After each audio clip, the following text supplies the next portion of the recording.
Welcome to this session. In this session, we'll be entering into the area of combinatorics. Combinatorics begin with the two counting principles, the sum rule and the product rule, and then we'll move on to the basic concepts of the factorial. Now, when we talk about combinatorics, what we are talking about is actually the number of counting the number of ways in a particular event or a series of event can occur.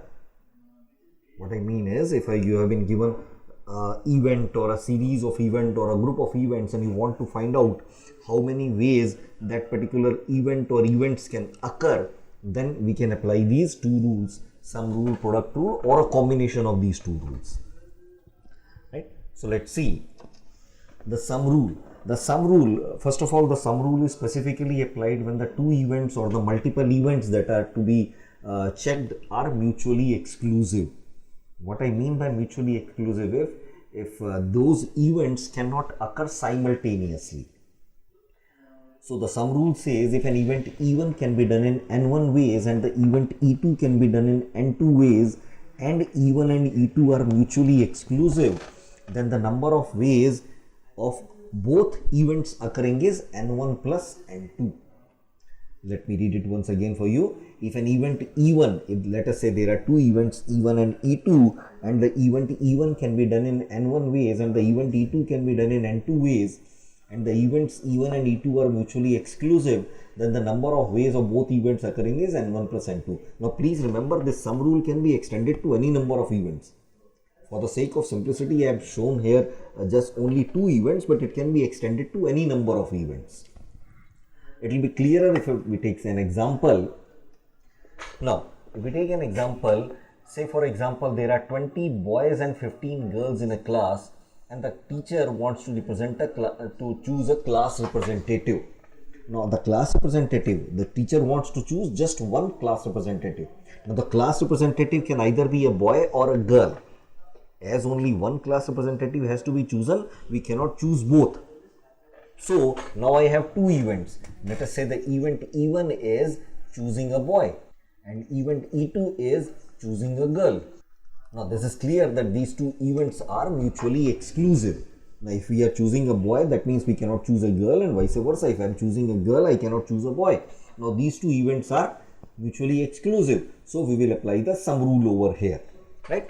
Now how many ways event E1 can occur? N1 is equal to 20 ways. There are 20 boys. I can choose one boy in 20 ways, and even E2 choosing a girl can be done in 15 ways.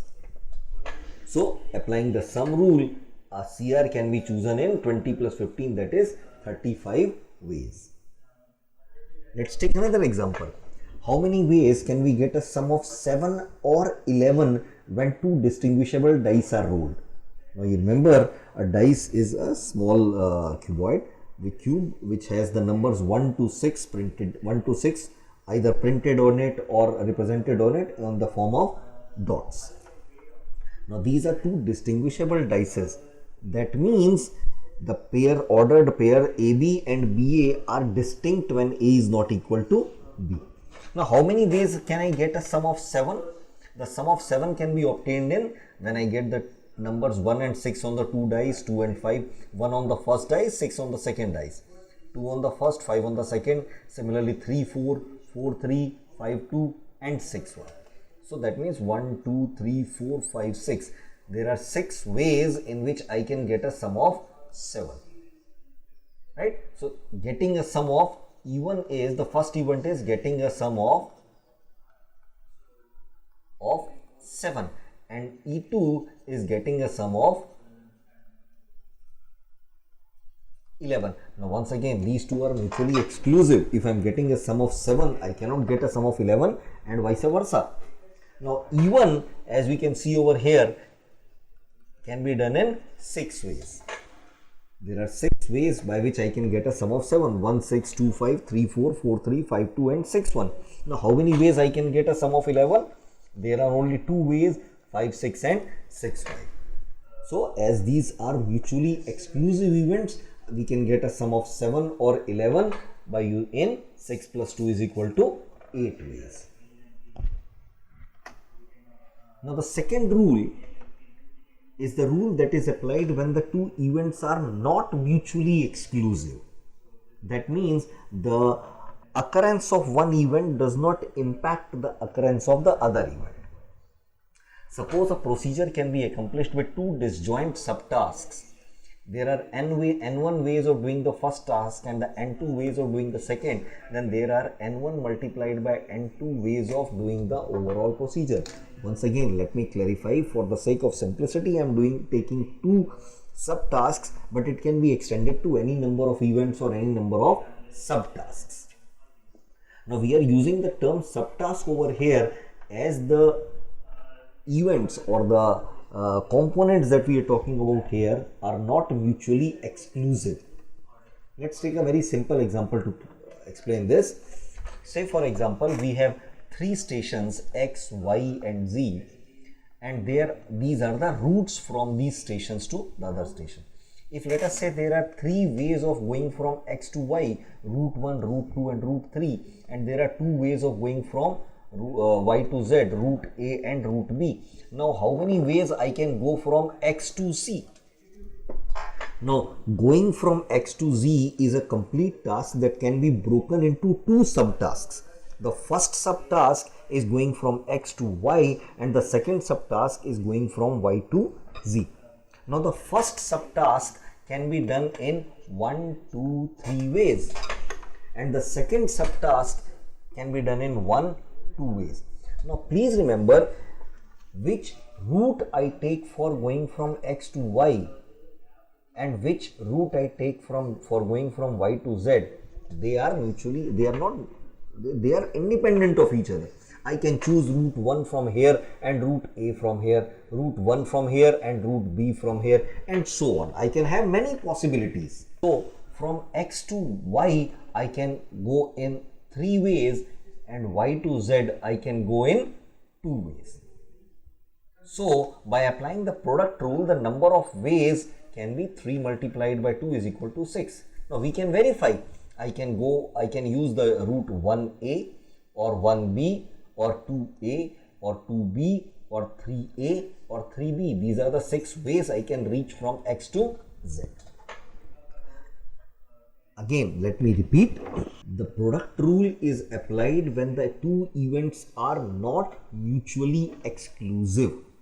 That means we do them separately.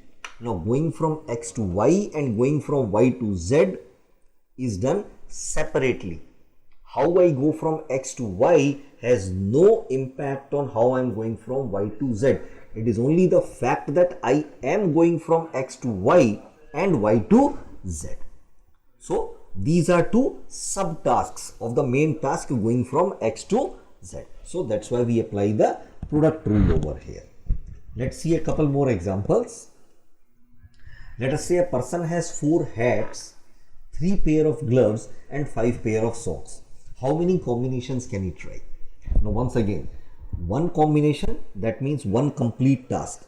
Now one combination, one task is having 3 subtasks over here. The first subtask, let us say E1 is choosing 4 hats. The second subtask, let us say E2 is choosing a pair of gloves, and the third subtask E3 is choosing a pair of socks. Which hat the person chooses will not have any impact. Which hat is being chosen will have no impact on which glove is being chosen, which will again have no impact on which pair of socks is being chosen. But these 3 are the subtasks of one complete task, that is getting ready. Now how many ways we can choose a hat? 4 ways. How many ways we can choose a pair of gloves? 3 ways. As there are 3 pair of gloves, I can choose them in one of the 3 ways. And how many ways I can choose a pair of socks? 5 ways. Now as these 3 events are not mutually exclusive, so obviously I will be applying the product rule. So the person can get ready in 4 multiplied by 3 multiplied by 5, that is 60 ways. Let's see another example. How many ways we can post 5 letters in 10 letter boxes? Now this is one complete task. The task comprises of posting 5 letters. Now this can be broken down into 5 subtasks. The first subtask will be posting of the first letter, second will be the posting of the second letter, third will be the posting of third letter, and so on. Once again, in which particular letter box I am posting the first letter will not have any effect on the fact that which letter box I am posting the second letter in. I can post the first letter in any of the 10 letter boxes without even thinking where I am going to post the second letter, because it will not have any impact. How many ways can we do this thing? So I can post the first letter in any of the 10 letter boxes. I can post the second letter in any of the 10 letter boxes without any effect from the fact where I have posted the first letter. The third letter can also be posted in any of the 10 letter boxes. The fourth letter can also be posted in any of the 10 letter boxes. And the fifth letter once again can be posted into any of the 10 letter boxes. So if I have now 5 subtasks, E1, E2, E3, E4, E5, and E1 can be done in 10 ways, E2 can be done in 10 ways, E3 can be done in 10 ways, E4 can be done in 10 ways, and E5 can be done in 10 ways. So how many ways this complete task can be done? Applying the product rule. So I can do that in 10 multiplied by 10 multiplied by 10 multiplied by 10 multiplied by 10, that is 10 to the power 5 ways. Let's see another example. How many different numbers below 1000 can be formed from the digits 3, 4, 6, 7, 8 if, now I have two possibilities. One is no digit is to be repeated, and the second where I can repeat a digit. Let us see. The numbers less than 1000. See, obviously, if I am creating numbers less than 1000, the numbers can be either 2-digit numbers or 1-digit number or 3-digit number. So, numbers below 1000. So, 1-digit number 0 to 9, 2-digit numbers 10 to 99, and 3-digit number 100 to 999 can be created. Now, let's take these two possibilities one by one. If the digits are not to be repeated, if the digits are not to be repeated, 1-digited number, see how many digits I can use? 3, 4, 6, 7, 8, total 5 digits have been given to me. So 1-digited numbers are 3, 4, 6, 7. So that means there can be a total of 5 numbers. When I am creating a 2-digit number, I have a total of 5 digits. The 2-digit number will have a tens place and a units place. Now either I can use 5 digits for this and 4 digits for that. Remember, the digit is not to be repeated. Or I can have 5 ways of doing this and 4 ways of doing this. Depends on which digit I am filling first, either the ones place digit or the tens place digit. So the number of 2-digited numbers that can be created is 20. Now when I am talking about 3-digit numbers, once again I have 3 places to fill. The unit place, the tens place and the hundreds place. Now, one of these 3 digits can be filled in 5 ways, the next digit can be filled in 4 ways, and the next digit can be filled in 3 ways. So, this is a total of 60 ways. Please remember, digits are not to be repeated, that's why I am using 5 multiplied by 4 multiplied by 3. Now, whatever digit has been placed here cannot be placed here. So here I was having, let us say I fill this first. For this I have 5 choices, but for this I only have 4 choices. Now with the digits that have been used over here and here are not available for using here. So here I only have 3 choices. So number of ways of filling the units places 5 into 4 into 3, that is 60. These are examples, right? Now 1-digited number 5 I can have, 2-digited number 20 I can have, 3-digited number 60 I can have. Now if I am having a 1-digit number, that means I will not be having a 2 or 3-digit number. If I am having a 2-digit number, that means I will not be having a 1 or 3-digit number. So now the events have become mutually exclusive. Now the one task was creating different numbers from 1 to 10,000. Now those subtasks, this task has been divided into now this subtasks. 1-digit number, 2-digit number and 3-digit number, but these 3 subtasks are mutually exclusive. So if they are mutually exclusive, we will be applying the sum rule. So here we applied the product rule and here I am applying the sum rule. Why did I apply the product rule over here? Now the digit that I am using for this digit, this place, and the digit that I am using for this place, these are not mutually exclusive. But these three events per se are mutually exclusive in nature. So the total numbers that can be created is 5 plus 20 plus 60, that is 85. Now the scenario changes when we allow repetition. If repetition is allowed, one digit numbers obviously can still be 5. You can either have 3 or 4 or 6 or 7 or 8. Now, but in case of two digit numbers, once again I have two digit number, ones place and the tens place. I can use any of the 5 digits over here and I can use any of the 5 digits over here. So, how many ways I can create a two digit number? 25. 5 multiplied by 5, that is 25. Once again, how many ways I can create a 3-digit number? That is 5 multiplied by 5 multiplied by 5. Once again, 3-digit numbers is there. I can use any 5 digits over here, any of the 5 digits over here, and any of the 5 digits over here. Why? Because repetition is allowed. So I can have 3-digit numbers in 125 ways. So total number of ways is 5 plus 25 plus 125, that is 155. You can see if I am allowing repetition, I can have 155 possibilities, whereas if I am not allowing in repetition, I can only have 85 possibilities. Let us see some more examples of combining the two rules. A store has 8 regular doors and 5 emergency doors which can be opened only from the inside.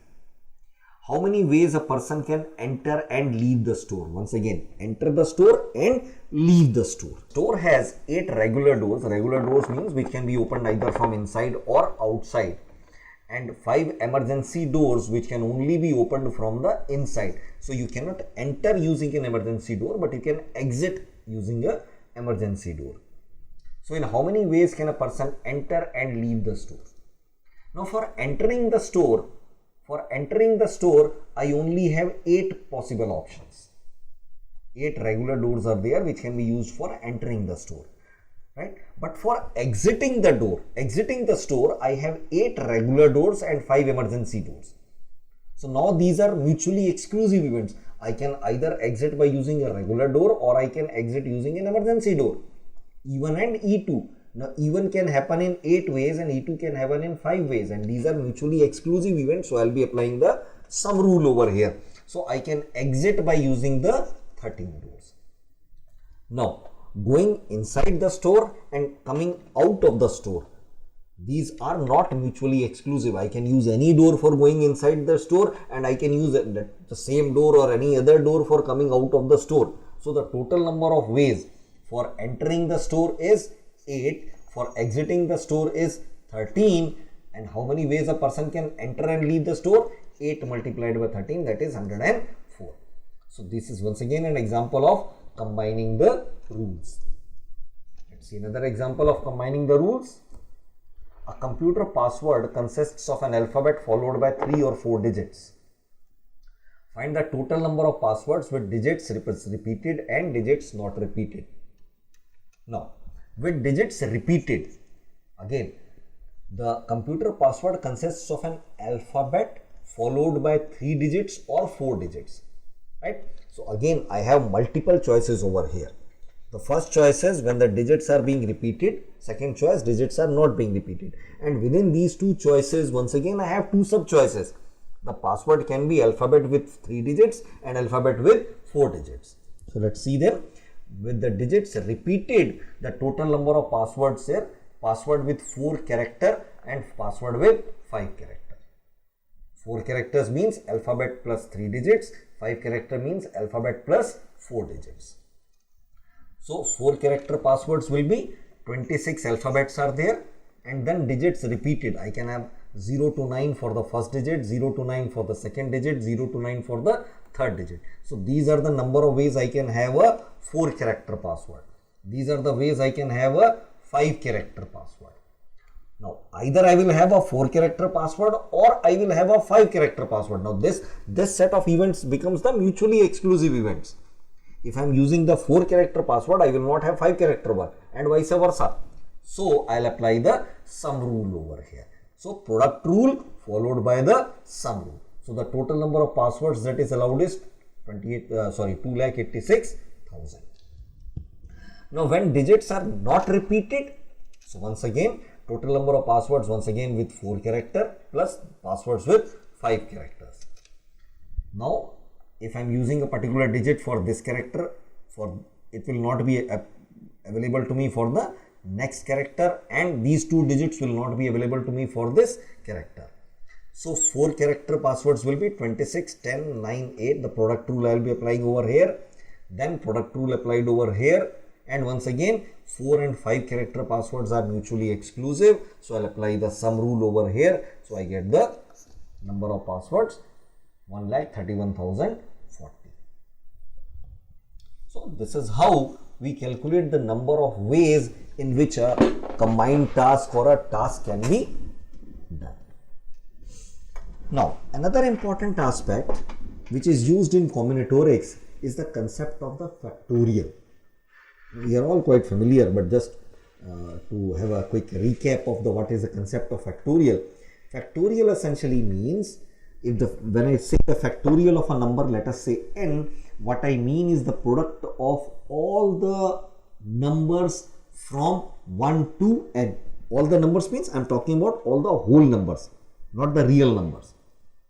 Right? So that means if I say 3 factorial, this is how we depict the factorial, this exclamation symbol. Sometimes you can also see something like this. This is also used to represent the factorial. If I say 3 factorial, it actually means 1 multiplied by 2 multiplied by 3. The product of all the whole numbers from 1 to 3.